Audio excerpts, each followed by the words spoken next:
ने जीवन भर पाप की करेंसी को एकत्र किया। जीवन भर पाप पाप और पाप। हमने पाप के माध्यम से जीवन भर पाप ही पाप किया तो हमारे पास पाप की करेंसी एकत्र हो गई।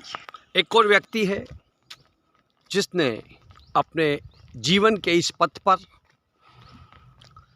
पुण्य पुण्य और पुण्य लगातार उसने पुण्य की, अपने जीवन में कमाई की। पुण्य की करेंसी उस व्यक्ति के पास इकट्ठा हो गई। अब वह अपने आने वाले समय में इसे चलाएगा, वापरेगा और उसे आमंत्रण स्वर्ग से प्राप्त होगा, क्योंकि उसके पास पुण्य की करेंसी है। जिसके पास पाप की करेंसी है उसके पास आमंत्रण भी नरक से आएगा और उसे आकर्षण भी नरक से ही होगा, क्योंकि उसके पास पाप की करेंसी है और उसको नरक आकर्षित करेगा, क्योंकि वह स्वर्ग जा ही नहीं सकता, क्योंकि उसके पास वह करेंसी है भी नहीं और उसे स्वर्ग से आमंत्रण आ भी नहीं सकता है। यह रास्ता पाप का रास्ता है और इस पर पाप करने वाला व्यक्ति जाता है।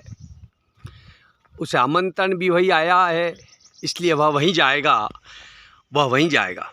यह सुंदर रास्ता स्वर्ग की ओर जा रहा है। पुण्य करने वाले को इस सुंदर रास्ते का आमंत्रण आया है, वह वहीं जाएगा। हर देश की अपनी एक करेंसी होती है। भारत में रुपया चलता है, कहीं डॉलर चलता है, किसी देश में कई देशों की अपनी अपनी अलग अलग करेंसी होती है और वह उसी देश में चलती है।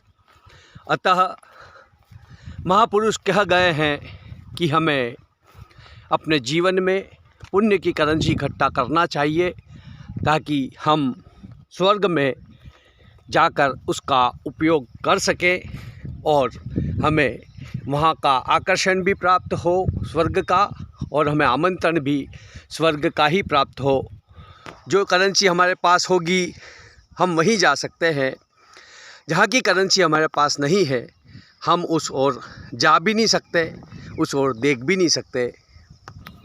अतः हमें साधु भगवान की बात मानना है, हमें पुण्य खूब कमाना है। अपने इस पूरे जीवन में, अपने पूरे जीवन कार्यकाल में हमें पुण्य ही पुण्य की इस नदी में हमें गोते लगाना है और गोते लगाते लगाते पुण्य के समुंदर तक हमें पहुंचना है।